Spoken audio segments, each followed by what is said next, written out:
Surat civil હોસ્પિટલમાં ફરજ બજાવતી ડોક્ટરનું અકસ્માતમાં મોત, મોપેડ સ્લીપ ખાતા થયું બ્રેન હેમરેજ, સારવાર દરમિયાન મોત નીપજ્યું। સિવિલમાં 11 મહિનાથી ડોક્ટર તરીકે ફરજ બજાવતી હતી શેફાલી આશીષ તલાયાગર, ઉંમર વર્ષ 26। अनीश हसमुखलाल ख्याली हूँ एडवोकेट छूँ सूरत में। सर शू घटना बनी थी, क्यारे बनी थी ने घटनाનું શું કારણ?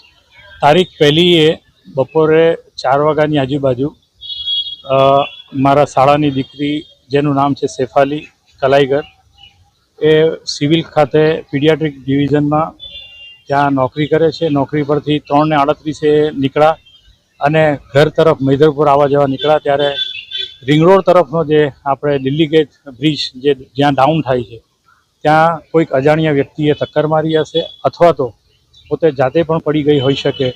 ए कोई पण सीसी केमेरा में कोई जग्याए आ घटना आवी नथी अने त्यां पड़ी जवाथी के एने टक्कर लागवाथी एक्सिडेंट थयुं छे अने एने माथामां हेमरेज थयुं जेना कारणे एने प्राथमिक सारवार माटे स्मीमेर में लई जवामां आवेला अने त्यार पछी आईएनएस होस्पिटल खाते सारवार करवामां आवेली अने गई काले रात्रे एमनुं देहांत थयुं। સુરત સિવિલ હોસ્પિટલમાં કેટલા વર્ષોથી ડ્યુટી કરે છે?